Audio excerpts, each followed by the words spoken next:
বন্ধুরা আজকে কিন্তু ফাইনালি ছুরি পটি কাঁচি ছাড়া মাছ কাটার উপায় তোমাদের সাথে শেয়ার করবো। বন্ধুরা কলা খাওয়ার পরে কলার ছিলকা ফেলে দিচ্ছেন আর ফেলবেন না। এই কলার ছিলকা দিয়ে আজকে দারুণ দারুণ টিপস তোমাদের দেখাবো। পোড়া বাসন কি করে ঝকঝকা চকচকা করবে এই কলার কামাল তোমাদের দেখাবো। আজকে কিন্তু চলে এসেছি বন্ধুরা ডিম দিয়ে টিকটিকি তাড়াবো আর একটা চিলনির সাহায্যে ঘরের সমস্ত বাসন মেজে তোমাদের দেখাবো। যতই তেল চিটটা তেল কাজটা একদম তেল ভরা থাকুক না কেন, আজকে যে রেমেডিটা তোমাদের সাথে বানিয়ে দেখাবো সেটা দিয়ে সমস্ত কিছু দূর হবে রান্নাঘরের সমস্ত সমস্যা।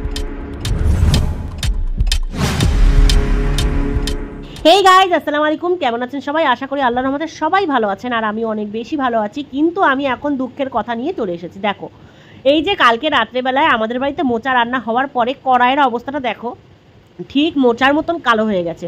তো এই কালো কড়াই, পোড়া কড়াই, ঝলসে যাওয়া কড়াই কিভাবে পরিষ্কার করব? দেখো, কিচ্ছু দেবো না, কি দিয়ে করব সেটাই দেখো। রান্নাঘরে সমস্ত কাজ জাদুর মতন হবে বন্ধুরা। একবার এই কড়ার খোসার লিকুইডটা বানিয়ে দেখো। আমি তো প্রায় বানাই, বেশি যখন কড়াই পুড়ে যায় তখনই এই কাজটা করি। তো আমার কাছে একটা পাউডারও আছে, তোমরা দেখেছিলে আগের ভিডিওতে, ওই পাউডারটাও আমি ইউজ করি। কিন্তু বেশিরভাগ পোড়ার জন্য আমি কিন্তু এই কলা লেবুর ছোলকাটা খুব ভালোভাবে আমি কলাটা খেয়ে কলার খোসা না ফেলে ঠিক এইভাবে কাজ করো। দেখো, কলার খোসা কিছুটা কেটে নেবে আর তার সাথে নেবে বন্ধুরা লেবু খেয়ে যে আমরা লেবুর ছিলকাগুলো ফেলে দিই, সেই ছিলকাগুলো ফেলে না দিয়ে সেগুলো নেবে। সাথে নেবে 1 চামচ ভিনিগার, 1 চামচ বেকিং সোডা আর নেবে 1 চামচ ডিটারজেন্ট পাউডার। নিয়ে ভালো করে ফকফকিয়ে ফুটাবে যতক্ষণ না পর্যন্ত এই লিকুইডটা কালো না হয়, মানে কালার চেঞ্জ না হয়, ততক্ষণ পর্যন্ত ফুটিয়েই যাবে। এবার দেখো বন্ধুরা, এর কালারটা কিন্তু ভালোভাবে চেঞ্জ হয়ে গেছে। এবার তোমাদেরকে দেখাই কি দুঃখের কথা। রাত্রেবেলায় কালকে খাসির পায়া রান্না করেছিলাম আর দেখো আমার গ্যাসের অবস্থাটা একটু জনমের মতন নোংরা হয়েছে। এই গ্যাস যে আমি কিভাবে পরিষ্কার করব তা বুঝতে পারছি না। দেখো, আমি ভাবলাম এই রেমেডিটা তোমাদের সাথে শেয়ার করাই যাক, তাহলে তোমাদেরও কিছু উপকার হবে। তো দেখো, এই যে খাসির পায়া রান্না করার পরে কুকারের অবস্থাটা একটু তোমাদের দেখিয়ে দেই। এই দেখো, আমি এই লিকুইডটা বানিয়েছি, কি কি পরিষ্কার করব সেগুলো তোমাদের সাথে শেয়ার করব। দেখো, কুকারে তো ভিতরে নোংরা আছেই আর সাথে দেখো এই যে কুকারে যে নাটগুলো, এগুলো তো জঘন্য লেভেলে নোংরা হয়েছে। দেখো বন্ধুরা, একটা ম্যাজিক দেখাই। ওই যে কড়াইতে ফুটিয়েছিলাম, দেখো কতটা কড়াই সাদা হয়ে গেছে। আমি কিন্তু ঘষিনি মাজিনি এখনো, তোমরা দেখতেই পাচ্ছ। কড়াইটা নামানোর পরে আমি কিন্তু চলে এসেছি গ্যাসে।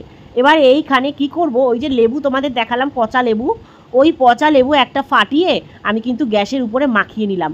আর তারের যে স্কচ ব্রাইটগুলো পাওয়া যায় না, ওই স্কচ ব্রাইট দিয়ে কিন্তু আমি ঘষে নিলাম। দেখো বন্ধুরা, ওই চিটচিটে তেল তেটে কাজটা কীভাবে উঠলো তোমাদেরকে দেখানো যাক। আমি কিন্তু পরশুদিনকে এই গ্যাস পরিষ্কারের ভিডিও তোমাদের শেয়ার করেছিলাম। বলো কত কষ্ট হয়। আবার রাত্রেবেলায় এই খাসির ঠ্যাং রান্না করে আমার এই মানে গ্যাসটার অবস্থাটাই খারাপ করে দিয়েছে। তো যাই হোক, করতে তো হবেই কাজ যখন আমার। এবার দেখো কি করেছি, চলে এসেছি বন্ধুরা সুন্দর করে চায়ের বাসন মাজতে। আমি কিন্তু লেবু দিয়ে আর ওই লিকুইডটা দিয়ে ভিজিয়ে রেখে এসেছি গ্যাসটা। প্রেশার কুকারটা দারুণ লেভেলে নোংরা হয়েছে বন্ধুরা, বিশ্বাস করো।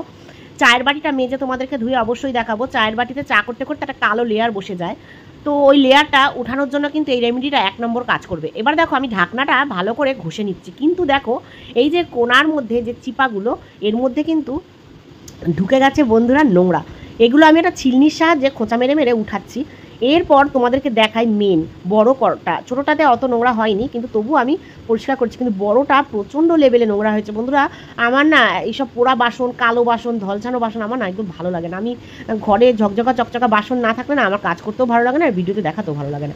এবার দেখো, প্রেশার কুকারে যে সাইডগুলো মানে তোমার যে নাটগুলো, ওগুলোতে কিন্তু দেখো চড়া পড়ে গেছে আর ওইটাকে আমি ছিলনি দিয়ে ঘষে ঘষে একটু একটু করে চাপ দিলেই উঠে যাচ্ছে। বন্ধুরা এত নোংরা ছিল কি বলবো, তোমরা তো দেখতেই পাচ্ছ যে কতটা নোংরা ছিল। এবার দেখো, ঢাকনাটা খুলে ঢাকনাটাকে ভালো করে মেজে ঘষে পরিষ্কার করে নিয়ে আমি কিন্তু চলে এসেছি। আমি তোমাদের দেখাচ্ছি একটু পরে যে ধুয়ে কীরকম লাগছে। আমি কিন্তু ধুইনি এখনও, বাসন বা গ্যাস বলো যাই বলো সবই কিন্তু এই রেমেডিটা মাখিয়ে রেখে দিয়েছি। এবার চলে এসেছি কলার কাছে বন্ধুরা। কলা পরিষ্কার করে বাসন, এটা কি তোমরা জানতে না? কলা দিয়ে যে বাসন পরিষ্কার করা যায় এটা অনেকেই জানে না। এবার দেখো বন্ধুরা, কলাটাকে আমরা কি করব, খাওয়ার পরে পিস পিস করে ছোলকাটাকে কেটে নেব। এরপর একটা ডিমের খোসা এইভাবে গুঁড়ো করে ভেঙে নেব। এই ডিমের খোসা আর কলার খোসা এই দুটোকে দিয়ে আর ওই যে লিকুইডটা বানিয়েছিলাম, ওই লিকুইডটা দিয়ে আমি কিন্তু বাসন মেজে নেব। দেখো বন্ধুরা, পোড়া দাগ কীভাবে ওঠাতে হয় সেটা দেখো। কত সুন্দর কড়াইটা পরিষ্কার হয়েছে, দেখো 1 ফোঁটা দাগ নেই। অনেক রাতে আমরা কালকে ঘুমিয়েছিলাম, তো ভিডিও শ্যুট করতে করতে অনেক রাত হয়ে গেছিলো। এবার তোমাদেরকে দেখাই প্রেশার কুকারের ফাইনাল লুকটা। কতটা পরিষ্কার না হলে এরকম দেখায় ভাবো। দারুণভাবে এই তেলচিটা কুকারটা কিন্তু আমার পরিষ্কার হয়ে গেছে, আমার মনেই হচ্ছে না আমার ওই কুকারটা। এরপরে দেখো চায়ের বাটিটাও পরিষ্কার করে নিয়েছি আমি, গ্যাসের ওভেনটাও পরিষ্কার করে নিয়েছি, আর সাথে কড়াইটা। তো চারটে জিনিস কিন্তু মাজতে আমার কিন্তু অনেক রাত হয়ে গেল। যাই হোক, তোমাদের কেমন লাগছে এই ক্লিনিংয়ের ভিডিওটা অবশ্যই বলবে। এবার চলে এলাম সকালবেলায় ডিমের খোসা দিয়ে টিকটিকি দূর করার উপায় নিয়ে। বন্ধুরা, ডিম খাওয়ার পরে ডিমের খোসাগুলো এরকম কোনো একটা ঝাঁটার কাঠির মধ্যে গুজে রান্নাঘরের কোনো একটা কোণা এরকম ঝুলিয়ে রাখো, দেখো টিকটিকি রান্নাঘরে ঢুকবে না। এবার তোমরা ভাবছো নতুন আলু কোথায় পেলাম? হ্যাঁ বন্ধুরা, নতুন আলুই এটা। আমাদের একটা কাকু আছে, ওনাদের বাড়িতে আলু চাষ করে। তো আলু চাষ করে চাষের জমি থেকেই কিন্তু আমাকে এনে দিয়েছে। তো ছিলকাগুলো অতটাও মোটা না, হালকা মোটা আছে, তো উঠে যাচ্ছে সুন্দর করে। অনেকগুলো আলু এনে দিয়েছিল, আমাদের আর বেশি নেই, অল্প কটাই রয়েছে। বেশি বলতে না, 2 কেজি মতন দিয়েছিল। তো আলুগুলো খেতে কিন্তু দারুণ। এবার দেখো চলে এলাম বন্ধুরা চা নিয়ে, চা পাতা আর ডিমের খোসা নিয়ে। কি করব বলো তো? ডিমের খোসাটা দেখতে দারুণ লাগছে। টিকটিকি উপায়ে তোমাদেরকে তো শেয়ার করলাম, টিকটিকি তাড়ানোর উপায় ডিমের খোসা দিয়ে। এবার এই ডিমের খোসা গুঁড়ো করে আমি কি করি দেখো। আমরা যখনই জলের বোতলে জল খাই বন্ধুরা, 2-3 দিন 4 দিন বা সপ্তাহ 10 দিন গেলে পরে জলের বোতল যতই আমরা সার্ফ দিয়ে ধুই না কেন, তারপরে সার্ফ দিয়ে ধুলে তো সার্ফের একটা গন্ধ থাকে, আর সার্ফ ছাড়া ধুলে এমনি অন্য কোনো কেমিক্যাল দিলে গন্ধটা থেকেই যায়। তো এই গন্ধ দূর করার 1 নম্বর উপায় হোম রেমেডি। দেখো, চা পাতা আর এই ডিমের খোসা, অন্য কোনো কেমিক্যাল দেওয়ার দরকার নেই। ওই কেমিক্যাল দিয়ে পরিষ্কার করে তারপরে জল খেলে এটা শরীরের জন্য কিন্তু অনেকটাই ক্ষতিকারক। তো এই উপায় পরিষ্কার করো, দেখো বন্ধুরা অনেক সুন্দর পরিষ্কার হবে আর গন্ধও থাকবে না। চা পাতা তোমাদের ফুটাতে হবে না আলাদা করে, তোমরা তো চা বানাও সকালে, সবাই বানাও কম বেশি, আর তারপরে চা পাতাগুলো ফেলেই দাও। তো চা পাতাগুলো ফেলে না দিয়ে এই ফেলা চা পাতাগুলোর সাথে ডিমের খোসা দিয়ে সুন্দর করে বোতল পরিষ্কার করে নাও বন্ধুরা। বোতলের সাইন যেটা তোমাদের ফিরে আসবে, যেটা চলে যায় পুরনো বোতলের সাইন ফিরে আসবে, আর জলের থাকতে থাকতে দাগ পড়ে যায়, সেই দাগগুলোও কিন্তু চলে যাবে বন্ধুরা। ছোট ছোট টিপস কিন্তু অনেক কাজের। তোমাদের কেমন লাগে আমার এই ভিডিওগুলো অবশ্যই জানাবে বন্ধুরা। আমি জানি যে এই ছোটো ছোটো টিপসগুলো তোমাদের অনেকই কাজে লাগে। আর বলি, অনেককেই ছোট কমেন্ট করি, অনেককেই কমেন্ট বড় করি। তো ছোট বড় কমেন্ট নয়, ভিডিও দেখছি কিনা পুরো সেটা। প্রতিদিন কিন্তু তোমাদের সবার কাছে যাই, আমার বন্ধু যতজন আছো সবাইকেই কিন্তু আমি ভিডিও দেখে ভালোবাসা দিয়ে আসি। তো দেখো, কোনো দিন কি শিলনোড়ায় মাছ কেটেছো বন্ধুরা? শিলনোড়ায় যে মাছ কাটা যায় সেটা কি তোমরা জানতে? যদি না জানো ভিডিওটা দেখে নাও। দেখো, পুঁটি মাছ বন্ধুরা, এই পুঁটি মাছগুলো খেতে যা দারুণ ছিল না, তোমাদেরকে কি বলবো। মচমচ করে আমি ভাজা করেছিলাম, আর সাথে টক ডাল। ওফ, 1 নম্বর খাবার। মনে পড়লেই আবার লোভ লেগে যাচ্ছে, কিন্তু শেষ হয়ে গেছে, অল্প কটাই মাছ ছিল, রাতে আর হবে না।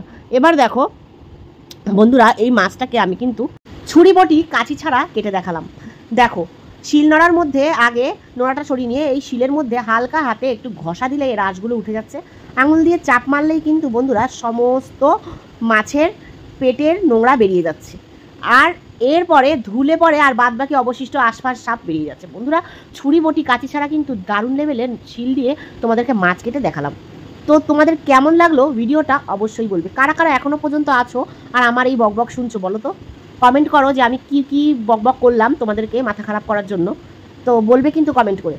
অনেকেই বলে এত বকবক করো ভিডিওতে, এত বকবক করো, বকবক শুনতে শুনতে আমাদের মাথা খারাপ হয়ে যায়। তো অনেকেই মাথা খারাপ করে ফেলো বকবক শুনে। তো কী করবো বলো, এটাই আমার কাজ, এটাই আমার কন্টেন্ট, বকবক করা। আমি বকবক করতে ভালোবাসি। তো দেখো, আমি কিন্তু ডিমের খোসাটা আর চা পাতাটা দিয়ে যে বোতল পরিষ্কার করেছিলাম ওটা দিয়ে বেসিনটাও পরিষ্কার করে নিলাম। এবার দেখো, আর একটা মাছ আজকে রান্না হবে, মানে 2 রকম মাছ আজকে রান্না হবে রাত্রে, এখনও হয়নি, হবে। পাঙাশ মাছ। তোমরা কারা কারা পাঙাশ মাছ খেতে ভালোবাসো বলো তো? আমি কিন্তু খুব পাঙাশ মাছ খেতে পছন্দ করি। এবার পাঙাশ মাছ কিন্তু কড়াইতে দিলে টপ টপ করে ফুটতে থাকে। তো এটার একটা উপায় আছে, তোমাদের সাথে শেয়ার করি। প্রথমে মাছটা ধোয়ার পরে মাছে যেন 1 ফোঁটা জল না থাকে বন্ধুরা, মাছে যেন 1 ফোঁটা জল না থাকে, জলটাকে পুরো শুকিয়ে নেবে, আর তারপরে নুন, হলুদ, লঙ্কার গুঁড়ো, আটা আর কাঁচা তেল দিয়ে সুন্দর করে মেখে নেবে। নুন, হলুদ, লঙ্কার গুঁড়ো তো দেবে, সাথে আটাটা কেন দেবে বলছি।